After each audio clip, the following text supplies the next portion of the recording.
السلام علیکم ورحمۃ اللہ وبرکاتہ۔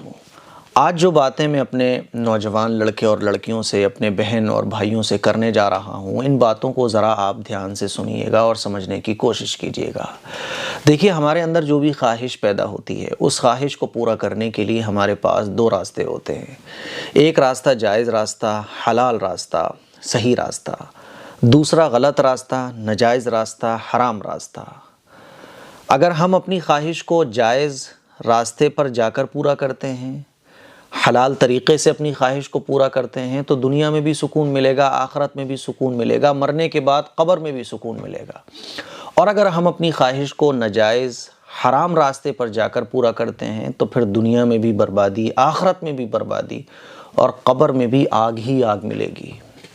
اب میری اپنے تمام مسلمان نوجوانوں سے گزارش یہ کرنی ہے کہ دیکھو، ہمارے اندر جو سیکچول خواہش اللہ تعالیٰ نے رکھی ہے نا، اپنی ان سیکچول خواہش کو پورا کرنے کے لیے ہمارے پاس دو راستے ہیں۔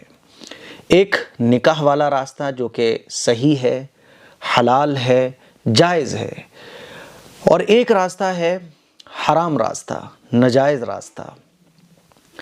تو اب اگر ہم نکاح کے ذریعے اپنی سیکچول خواہش کو پورا کرتے ہیں تو یہ ہمارے لیے سکون کا ذریعہ ہے، اور دنیا میں بھی ہماری زندگی سکون کے ساتھ گزرے گی، اور آخرت میں بھی اللہ تعالیٰ ہم سب لوگوں کو انعامات سے نوازے گا، قبر کی زندگی بھی ہماری سکون والی رہے گی۔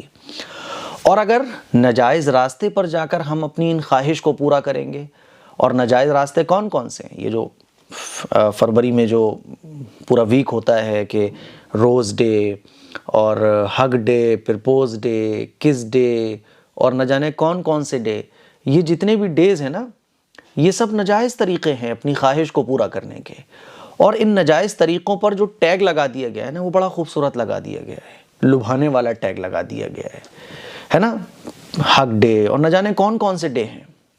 نہ جانے کتنی لڑکیاں ایسی ہیں جو اپنی عزتوں کو برباد کر دیتی ہیں ان دنوں میں۔ نہ جانے کتنی لڑکیاں ایسی ہیں جن کے ان دنوں کے اندر عزت و آبرو کے کپڑے اتار دیے جاتے ہیں۔ کتنی لڑکیوں کی زندگی کے ساتھ کھیلا جاتا ہے۔ یہ وہ ڈیز ہیں۔ اور غیروں سے کیا شکوہ، میں شروع میں بول چکا ہوں، ان سے کیا شکوہ، غیروں سے کیا مطلب، ان کے پاس تو کوئی سیٹ اپ نہیں ہے نا زندگی گزارنے کا۔ ہمارے پاس اپنا سیٹ اپ ہے، ہمارے پاس ہمارے پیغمبروں اور رسول اللہ صلی اللہ علیہ وسلم کے ذریعے اللہ تعالیٰ کی طرف سے جو قرآن کریم ہے وہ ہمارے پاس ہے، زندگی گزارنے کا پورا طریقہ ہے۔ تو ہمارے پاس دونوں راستے ہیں۔ لیکن افسوس اس بات کا ہے کہ آج غیر سے کیا شکوہ، خود مسلمان خوب ان کاموں میں مبتلا ہے، اور جو صحیح راستہ ہے اس کو چھوڑ کر غلط راستے پر جا کر اپنی خواہش کو پورا کر رہا ہے۔ سب سے پہلے تو میں اپنے نوجوانوں سے ایک بات کہنا چاہتا ہوں، ایک حدیث سنانا چاہتا ہوں۔ اس حدیث کو سننے کے بعد آپ خود اپنے دل سے پوچھئے گا کہ ویلنٹائن ڈے پر جو آپ کرنے جا رہے ہیں، اور گرل فرینڈ بنا کر جو آپ کر رہے ہیں، اور دوستی کے نام پر جو آپ کر رہے ہیں، اور جو آپ کر چکے ہیں، اس کے بارے میں آپ سوچئے گا اور اپنے دل سے پوچھئے گا۔ اگر آپ کا دل یہ کہے کہ ہاں بھائی یہ غلط تھا، تو نے غلط کیا، تو اپنی قبر کو کس طرح کا بنا رہا ہے، تو اپنی قبر میں آگ کیوں بھر رہا ہے، تو آخرت اپنی کیوں برباد کر رہا ہے، تو توبہ ضرور کر لیجئے گا۔ اس کے بعد میں لڑکیوں سے بھی کچھ کہوں گا۔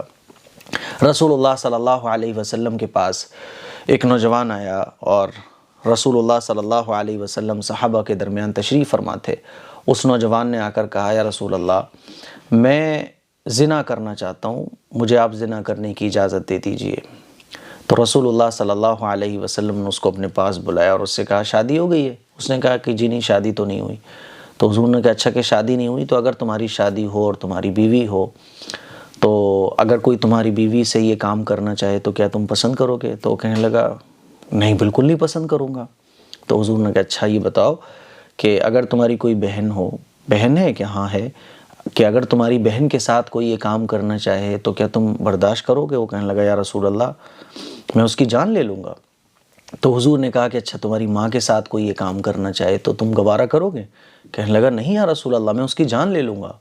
تو حضور نے پھر بڑی محبت کے ساتھ اس کے سر پہ ہاتھ پھیرا اور اس سے کہا، اے نوجوان، اب تو یہ بتا کہ تو جس لڑکی کے ساتھ زنا کرنے کی مجھ سے اجازت مانگ رہا ہے، جس لڑکی کے ساتھ تو زنا کرے گا، وہ بھی تو کسی کی بیٹی ہوگی، وہ بھی تو کسی کی ماں ہو سکتی ہے، وہ بھی تو کسی کی بیوی ہو سکتی ہے۔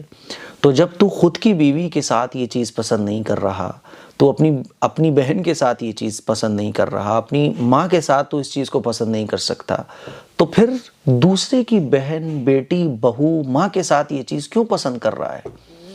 اسی لیے جو تو اپنے لیے پسند نہیں کرتا وہ تو دوسروں کے لیے بھی پسند نہ کر۔ اب میری اپنے تمام مسلمان نوجوانوں سے، اپنے بھائیوں سے یہ گزارش ہے کہ تم جو ویلنٹائن ڈے پر یہ جو بے شرمی والے کام کرتے ہو، وہ کوئی لڑکی ہے، وہ کسی کی بہن ہوگی، وہ کسی کی بہو بھی ہو سکتی ہے، وہ کسی کی بیٹی بھی ہو سکتی ہے۔ جس لڑکی کے ساتھ تم ویلنٹائن ڈے منا رہے ہو، پرپوز ڈے کر رہے ہو، یہ کر رہے ہو، وہ کر رہے ہو، گرل فرینڈ بنا کے، دوستی بنا کے، جو بھی کچھ غلط کام آپ کر رہے ہو، اپنے دل سے پوچھو کہ اگر یہی سب کچھ تمہارے گھر کی بیٹی کے ساتھ کوئی کرے، برداشت کرو گے؟ نہیں کرو گے نا، بھڑک جاؤ گے، اس کی جان لے لو گے، اس کی آنکھیں نکال لو گے، اس کے ہاتھ توڑ دو گے۔ لیکن یہی جب تم دوسرے کی بہن بیٹیوں کے ساتھ کرتے ہو، اسلام کہتا ہے کہ نہیں نہیں، کہ وہ بھی ایک کسی کی بیٹی ہے۔ اگر وہ تمہاری باتوں میں آ بھی گئی تو تم تو نہ کرو نا، تم تو اس کو سمجھاؤ، تم تو اسے روکو، بلکہ تم اس کو باتوں میں لے کے، تمہارے دل میں بھی یہ ہے کہ میں اس سے نکاح نہیں کروں گا، تمہارے دل میں بھی یہ ہے کہ میں صرف اسے گرل فرینڈ بناؤں گا، تمہارے دل میں بھی یہ ہے کہ یار بس ٹائم پاس کر رہا ہوں میں۔ اگر یہی چیز تمہارے کوئی گھر کی بہن، بیٹی اور بہو کے ساتھ کرے، برداشت نہیں کرو گے۔ اسی لیے میری اپنے نوجوانوں سے گزارش یہ ہے کہ یہ جو خرافات ہیں، ویلنٹائن ڈے کے نام پر جتنی بھی خرافات چلتی ہیں، جتنی بھی بے شرمی والے کام ہو رہے ہیں، مسلمانوں کو تو کم از کم اس سے دور رہنا چاہیے۔ اب مسلمان جب ان کاموں کو کرے گا تو پھر ہم اپنی قبر کے لیے کیا تیاری کر رہے ہیں؟ کیا ہم زندگی میں کامیاب ہو سکتے ہیں؟ سکون مل سکتا ہے؟ نہیں مل سکتا۔ دوسری بات جو مجھے اپنی تمام نوجوان لڑکیوں سے، اپنی بہنوں سے کرنی ہے وہ یہ کہ دیکھو، اللہ تعالیٰ نے نکاح کا طریقہ اپنی خواہش کو پورا کرنے کے لیے ہمیں عطا فرمایا ہے۔ آپ کو اگر کوئی لڑکا پسند آ رہا ہے تو اسلام یہ کہتا ہے کہ اپنے گھر والوں سے کہو۔ گھر والے جو ہے پھر وہ اس لڑکے والوں سے بات کریں گے، دیکھیں گے کہ لڑکا ٹھیک ٹھاک ہے یا نہیں ہے۔ اگر وہ ٹھیک ہوگا تو گھر والے نکاح کر دیں گے، اور اگر ٹھیک نہیں ہوگا تو پھر جوش میں آ کے، جذبات میں آ کے، محبت میں آ کے جذباتی فیصلے مت کرو، کیونکہ دیکھو جذبات کے سہارے زندگی نہیں چلتی۔ جذبات کے جوش میں لیے گئے جو فیصلے ہوتے ہیں نا، بعد میں اس پر شرمندگی ہی اٹھانی پڑتی ہے۔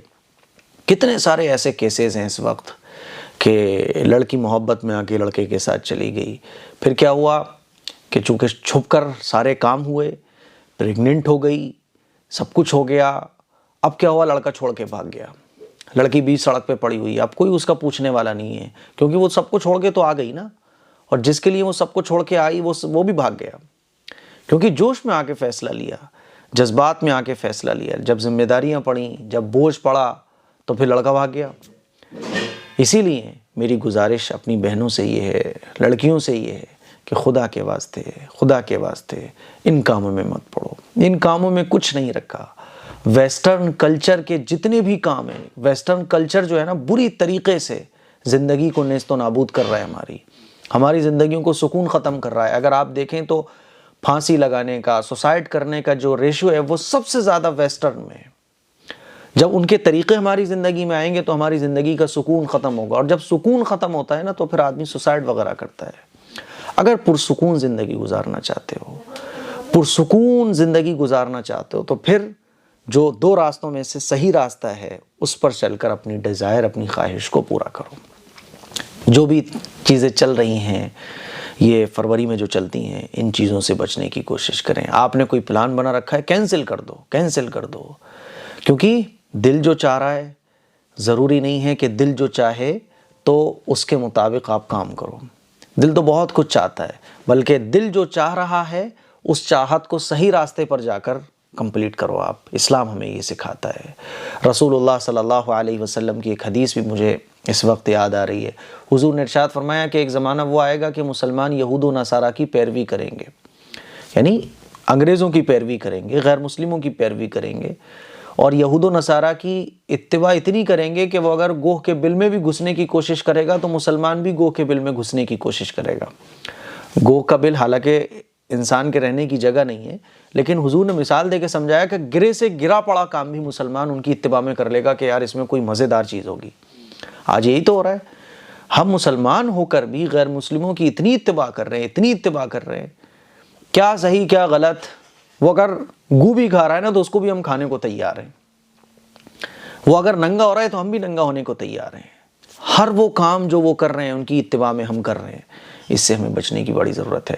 جو باتیں میں نے کہی ہیں اس پر غور کیجئے گا اور اپنے دل سے پوچھئے گا، اور اگر دل آپ کا یہ کہتا ہے کہ یار تو نے بڑا غلط کیا تو آج ہی توبہ کر لو، توبہ کر لو۔ السلام علیکم ورحمۃ اللہ وبرکاتہ۔